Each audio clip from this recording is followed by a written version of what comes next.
The fragrance of finger sandwiches and lilac centerpieces lingers in Elise's sunlit living room. I shift uneasily on the antique ottoman, the only available seat when I arrived, my gaze fixed on Blake as he charms his way across the room. His broad shoulders lean in toward his sister while he refills her champagne, eliciting laughter from the circle of women gathered around him. By the fireplace, a towering collection of elegant gifts rises like a miniature cityscape in silver and white, each box wrapped more flawlessly than the one before. "He's such a natural with everyone," one of Elise's friends murmurs, her voice pitched just loud enough for me to catch. "Don't you think?" I nod automatically, the gesture ingrained after 4 years of marriage. My champagne glass sits in my hand, the liquid inside warm and barely touched. Around me, conversation swells and dips like waves, fragments of inside jokes and shared memories drifting past me. Blake's mother launches another round of laughter, her jewelry sparkling in the afternoon sun. "So, Tracy," Blake's cousin calls out, her voice rising above the chatter, "when are you two having a baby?" The question lands with a jarring heaviness, like a stone dropped into still water. Every face turns toward me, expectant smiles frozen in place. Carefully, I set my champagne flute on the side table, making sure not to leave a ring on the polished surface. "We're not in a hurry," I reply, the words practiced, measured from countless family gatherings. Blake lets out a loud snort, drawing attention along with it. His eyes meet mine across the room, gleaming with an expression I once mistook for playfulness. I'd rather stay childless than raise kids with that kind of negativity. The silence holds for a single beat, then erupts into laughter, bright and brittle as shattering glass. Heat rises in my cheeks as Blake basks in their approval, his mother reaching over to pat him affectionately. Brooke, his sister, wipes tears from her eyes.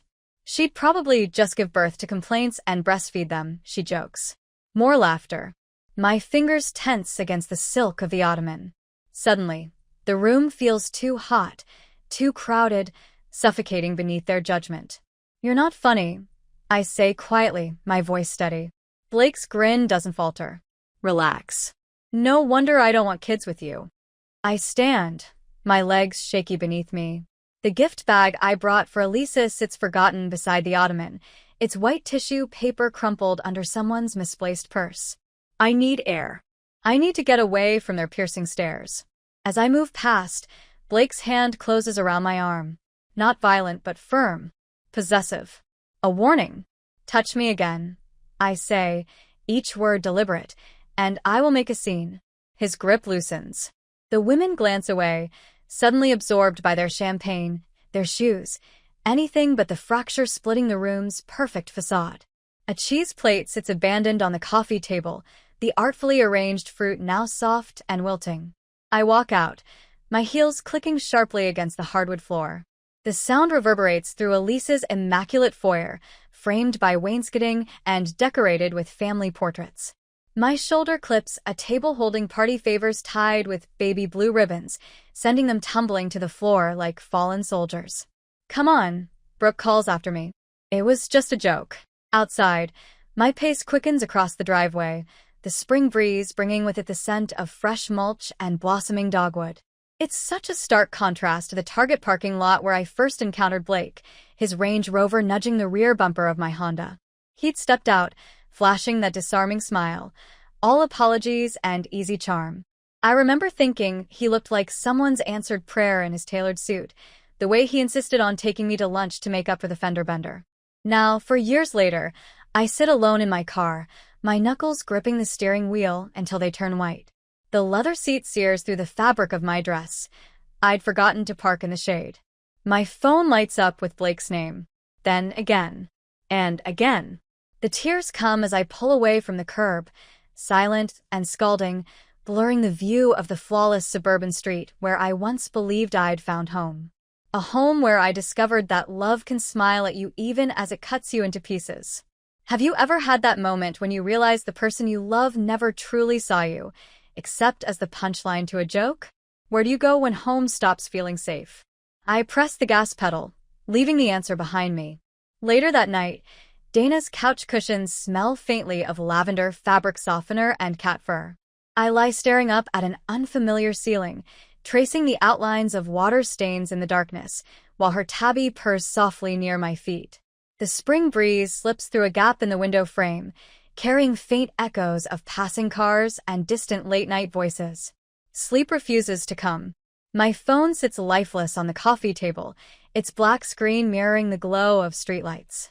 I'd watched the battery drain earlier, Blake's name flashing repeatedly until the screen finally went black. Maybe that was a blessing. As morning light creeps across the living room, it bathes Dana's mismatched furniture in a soft golden glow.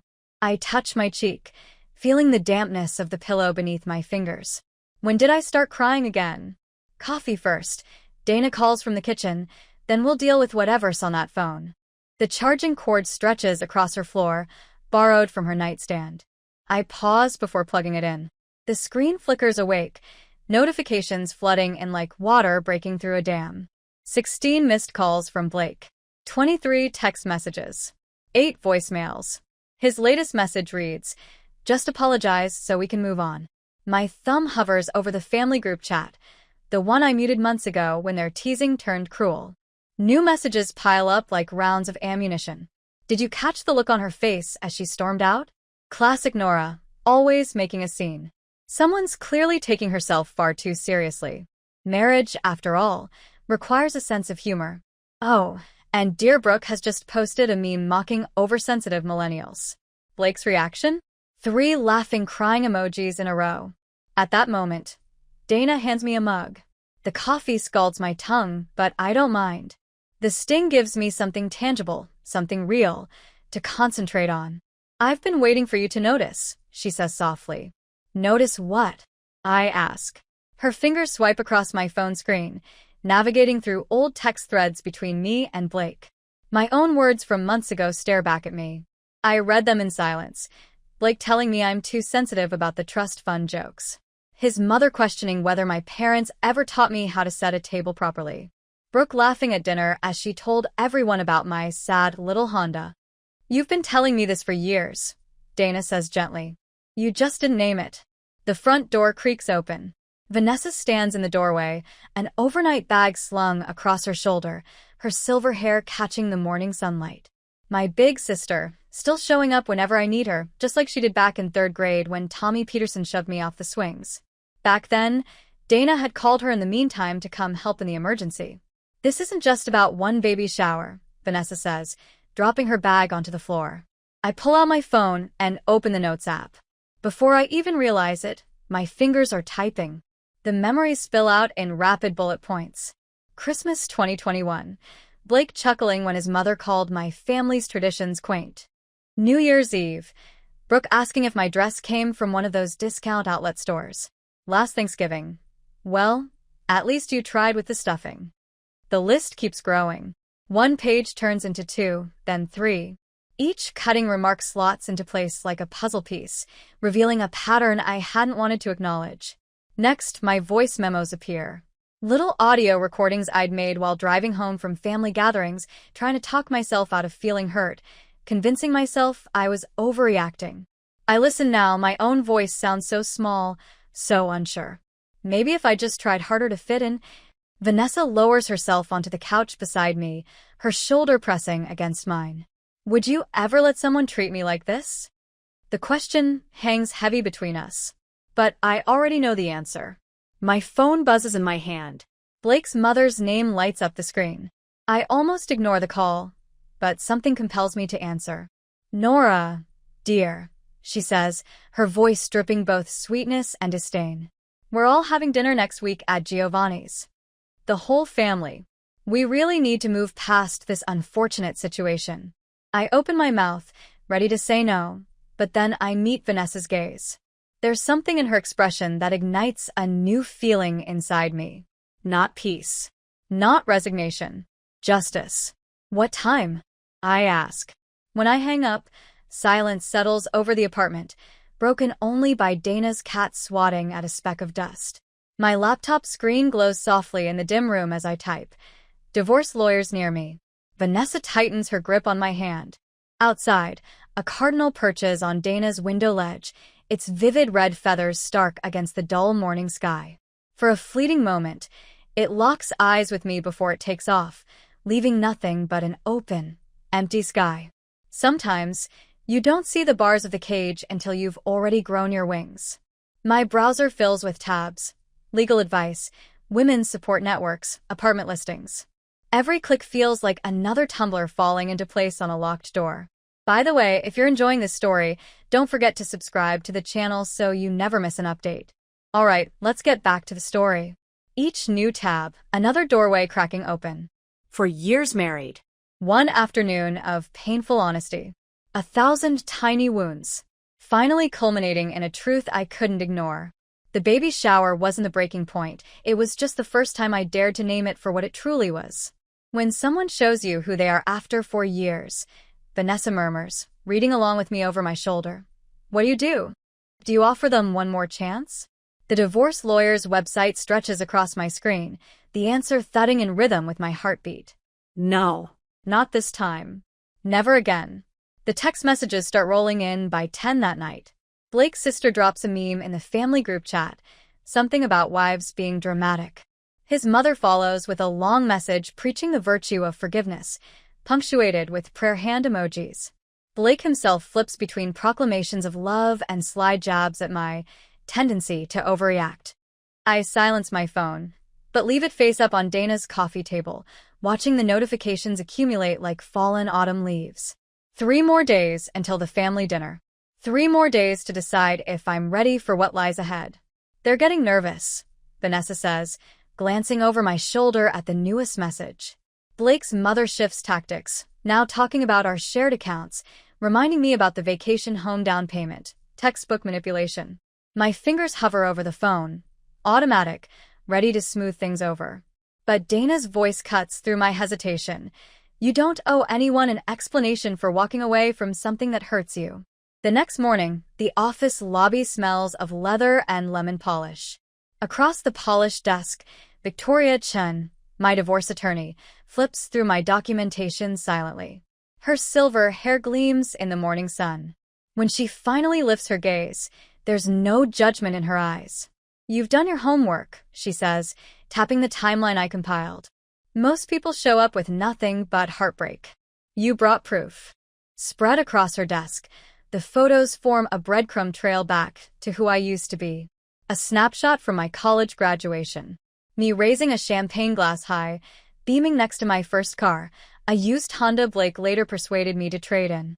The woman in those pictures glows with a confidence I'd forgotten I once had. Then the office door buzzes. My stomach clenches as Blake walks in, dressed in a Brooks Brothers suit, wearing that practiced smile. Honey, he says, we need to talk. I rise to my feet, gathering my papers with deliberate, steady hands. I won't be having this conversation here. His smile wavers. His practiced charm falters as I stride past him, my chin lifted high. Behind me, the receptionist's voice calls out, I'm sorry. You'll need to make an appointment. He leaves quietly, but I know this isn't the end. That evening, flowers arrive at Dina's apartment. Red roses, because Blake never cared enough to learn that I prefer wildflowers. Vanessa stops him at the door while I listen from the kitchen, hands gripping the edge of the counter. She doesn't want to see you, my sister says, her voice laced with the steel I'm still learning to forge. This is ridiculous. Blake protests, his tone calm, familiar, the same reasonable voice that used to manipulate me, that made me question my own reactions. It was just family being family. You know how they joke. Everyone's worried about her. Vanessa's words cut clean through his facade. Jokes are supposed to be funny. She pauses. Humiliation isn't. The door closes with a firm, final click. I slowly let go of the counter, noticing my fingertips pale from the pressure. The next day, Dana takes the afternoon off work to help me gather what I need from the house. We wait until Blake's silver BMW rounds the corner on his way to a lunch meeting before we go inside. My key slips into the lock like it belongs to someone else from another life. Only take what's undeniably yours, Dana advises, holding open a suitcase. Don't give them anything they could use against you. I move through the rooms, each one feeling more like a museum of compromises. The beige walls. The formal dining set I let his mother choose. never once used for the dinner parties I dreamed of hosting. My grandmother's copper mixing bowls pushed to the back of a cabinet because they clashed with Blake's mother's wedding china. In the bedroom, I take off my wedding ring and place it atop our marriage certificate in his desk drawer. The ring glints in the light one last time before I close it away. My phone lights up with a message from my father. Your mother and I have been talking. We never felt comfortable around his family either. Come home if you need to. The words blur as tears finally spill over. Not tears of grief, but of relief. The wall of isolation cracking just enough to let the light in. That evening, my friend Sarah drives 2 hours just to offer me her guest room. No questions asked. Vanessa sits beside me as we spread out years of joint financial records across her kitchen table, like a roadmap leading toward freedom. Piece by piece, my life begins separating from his. We strategize for the dinner like commanders mapping out a battle plan. Vanessa runs through possible scenarios while I practice my responses in the mirror of her bathroom. If his mother brings up the family name, she quizzes. Their reputation isn't my responsibility, I answer. And if Blake suggests couples counseling?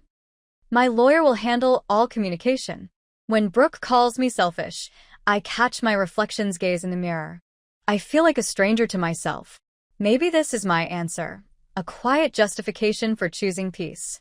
It's the morning of the family gathering when the divorce papers arrive, sealed inside a cream-colored envelope that feels heavier than it looks, burdened with consequence. My attorney's paralegal hands it to me with a sympathetic smile. And as I set pen to paper, signing my name, that elusive peace I've been chasing finally settles over me. Every letter I write feels like a step closer to freedom. I stand before the mirror in Vanessa's spare bedroom, smoothing out the fabric of my dress. Its color reminds me of storm clouds, gathering strength on the horizon. My lipstick glides on without a tremble.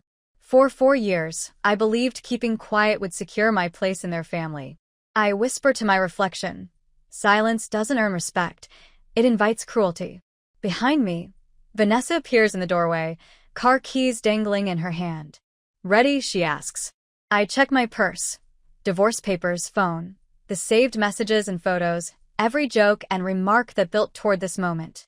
The weight of it all feels like armor. Yes, I reply. And for the first time in years, I mean it with my whole heart. Whether tonight ends in triumph or disaster, the valet opens the car door at 7:40. 10 minutes late, just as we planned. Vanessa squeezes my hand before stepping out, her red hair catching the glow of the restaurant's exterior lights through the window. I spot Blake's family already seated at their usual round table, the one near the fountain where his mother likes to preside. Ready? Vanessa asks again, smoothing the lapels of her blazer. My pulse pounds beneath the neckline of my dress, but my steps stay steady as we walk into Marcello's. The maitre d' recognizes us. His smile falters when he sees Vanessa standing beside me instead of Blake. I choose the seat closest to the exit, positioning myself so my back is against the wall. An old habit from childhood sleepovers.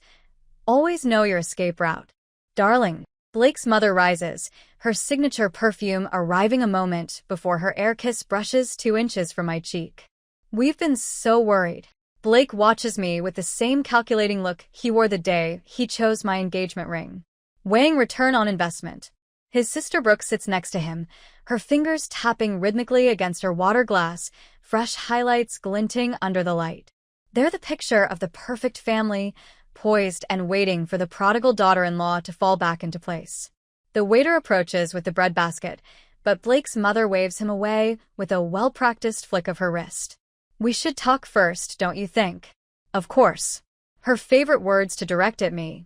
But tonight, they carry a different gravity. We all need to take responsibility for the unfortunate Nate situation, she begins, folding her hands neatly atop the tablecloth. Family means learning how to bend. Blake leans forward, his elbows bracketing his untouched glass of wine. Look, we've all said things we didn't mean. It's time for both sides to move forward. If you were offended, Brooke adds, that wasn't our intention. That old familiar pressure rises in my chest, the urge to apologize, to smooth things over, to be the dutiful daughter-in-law who knows her place. But 4 years of swallowed pride sit heavy in my stomach, like stones. I let the silence stretch until Blake's mother shifts uncomfortably in her seat. Blake's fingers start drumming against the table. "You're the one who asked for this dinner," he reminds me. Say what you need to say. I reach for my phone, feeling Vanessa's knee pressed gently against mine beneath the table, a quiet gesture of support. No words necessary. "You're right. I've been reflecting on everything you've all said." I watch their shoulders ease. Blake's mother lifts her wine glass. They think they've won. They believe it's over. But as the soft hum of the restaurant fades from my awareness, I open my notes app. October 12th, last year. My voice is steady, loud enough to carry to the neighboring tables. "On Thanksgiving, you told me my stuffing was surprisingly edible for someone who didn't grow up learning to cook." Brooke's smile wavers. Blake sits up straighter.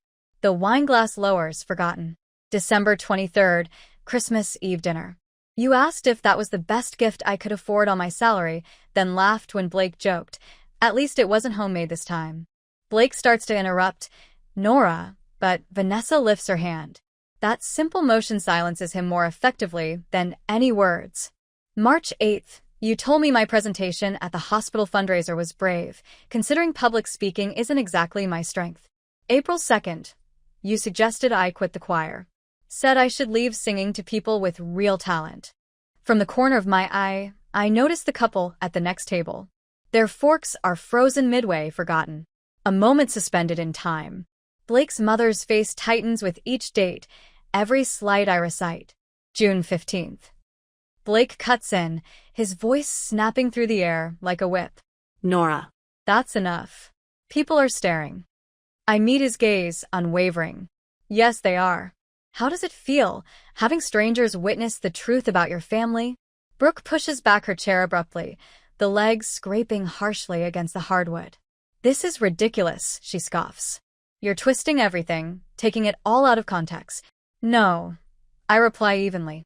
"The context is 4 years of death, by 1,000 cuts. 4 years of allowing you to hone your blade on my sense of self-worth." My hand is steady as I reach into my purse. "If you want to keep being the golden child, Blake, go ahead. But do it without me." I slide the cream-colored envelope across the white linen tablecloth. It comes to a deliberate stop between his water glass and bread plate. His confusion lingers for 3 seconds before recognition sets in. His mother's sharp inhale pierces through the restaurant's mellow jazz. I rise. Vanessa stands with me, both of us gathering our purses in quiet, practiced unison. Blake bolts from his chair, following us toward the lobby. His hand catches my elbow, a grip I know too well, possessive, unwilling to let go. "You can't just. You had your chance." I turn to face him one final time. "For 4 years, Blake." "You had your chance." His expression crumples, the first real emotion I've seen from him in months. Some part of me expects to feel victorious, triumphant. But instead, there's only a quiet clarity, like waking up from a long, uneasy dream.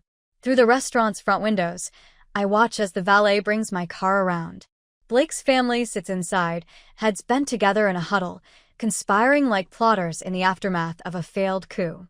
Vanessa slides into the passenger seat beside me. Her presence wraps around me, a shield against the old pull to turn back, to apologize, to shrink myself small enough to fit inside their world.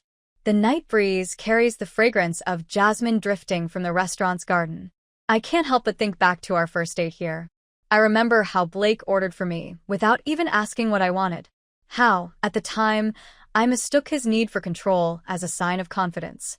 How I confused his criticisms for care. My hands grip the steering wheel firmly as I pull away from the curb, leaving behind the ruins of a life that had been built on unstable ground. When someone shows you over and over that your feelings don't matter, is there ever a way to return? Or is the cleanest break ultimately the kindest? That question trails me into the night, written in constellations overhead, scattered across the city skyline, and pulsing in rhythm with my own heartbeat. Sometimes love means learning when it's time to let go. I dropped Dana off at her home. Then I drove to what used to be mine. My old bedroom's ceiling hasn't changed. The same glow-in-the-dark stars I stuck up during senior year still cling there, tracing Orion's belt, though their brightness faded long ago. From the twin bed that now barely holds my grown-up body, I stare at my phone lighting up for the 40th time that day. Blake's name flashes on the screen, then vanishes into black. Mom appears in the doorway, steam curling from 2 mugs of chamomile tea. Her silver hair glimmers in the afternoon sun as she sits beside me on the floral bedspread I picked out when I was 16. I should have realized sooner, I whisper as I take the warm mug from her hands. She doesn't respond right away, her gaze drifting toward my collection of debating trophies. Their brass has dulled with time, much like the shine I once carried through 4 years of marriage. The phone buzzes again. Before I can reach for it, Mom lays her hand over mine. "Let it ring," she tells me. The next morning, roses arrive. 24 flawless blooms in that specific shade of coral. Pink. Blake always chose them, never remembering or caring that I'd always loved wildflowers. The card trembles in my hands. "I'm sorry you felt hurt, but you know how my family is. Come home, so we can work this out." I dropped the bouquet into the recycling bin. The thorns caught on the newspaper, refusing to let go. Later, Blake's voice filters through my sister's phone, set to speaker as Vanessa plays back the voicemail. "Nora had an emotional breakdown at Elise's shower. We're all really concerned about her mental state." My fingers tighten around my coffee mug. The ceramic burns against my skin, but I don't release it. That evening, during dinner, a message arrives from Blake's mother, directed at mine. "Your daughter is tearing our family apart. If you still have any influence over her, please help her come to her senses before this becomes irreparable." Dad sets down his fork. "The only thing irreparable was the way they treated you." Brooke's Instagram story appears later that night. A tear-streaked selfie captioned, "When someone you thought was family attacks you at dinner," followed by 3 broken heart emojis. Lies move faster than the truth ever stands a chance. Divorce will be costly, chaotic. Blake warns me, cornering me on my parents' front porch that Sunday afternoon. The porch swing beneath us groans, a seat where I once imagined my future as a wife. "Is that really what you want?" he asks. I watch his familiar profile, silhouetted against the sinking sun. The golden boy, the charmer, the man who once made me believe in love. I'm not discussing this any further. My voice comes out calm, steady, surprising both of us. "Nora, be reasonable." His words press closer. "My lawyer will reach out to yours." His hand shoots toward mine. The faint tan line where my wedding ring used to rest has already begun to fade. Soon, mutual friends begin calling, their concern wrapped in carefully worded questions. Blake's family had gotten to them first. Their inquiries are gentle, subtle probes into my mental state. I reply the same way to each of them. Confirm it. Each message is the same. A clear, factual recounting of 4 years of quiet cruelty that led to public humiliation. Some respond with shock. Others with silence. A few offer their own stories, memories of watching Blake's family at work. A week later, Dana drives me around to look at apartments. At the 4th place, the windows face east, ready to fill with morning light. "Sign here," the leasing agent says, sliding the papers toward me across her desk. For the first time in 4 years, only my name fills the dotted line. A month passes, filled with arranging the small details of my new home. And finally, a sense of freedom settles in. Then, one Tuesday afternoon, I'm at the farmer's market, surrounded by early summer produce, when I cross paths with them. Brooke spots me first. Her designer purse swings wildly as she stalks between crates of tomatoes. There she is, the woman who broke my brother's heart. Around us, shoppers pause, their plastic bags rustling as they turn to stare. I pick up a tomato, feeling its weight in my palm. "I'm just here for the tomatoes, Brooke." Mrs. Anderson from my parents' church clicks her tongue, shaking her head at Brooke. "Such a shame when people can't control themselves in public," she murmurs, loud enough for everyone to hear.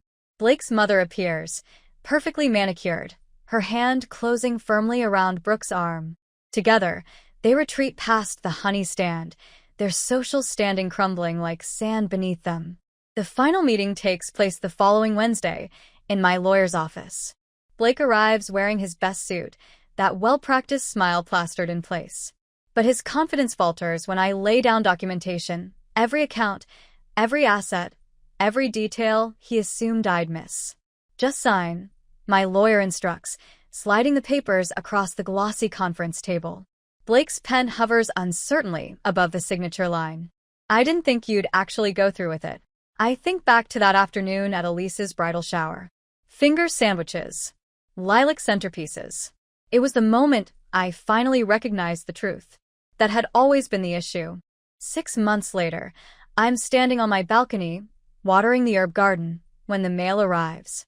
The envelope carries Blake's unmistakable handwriting, each letter neat, deliberate, controlled.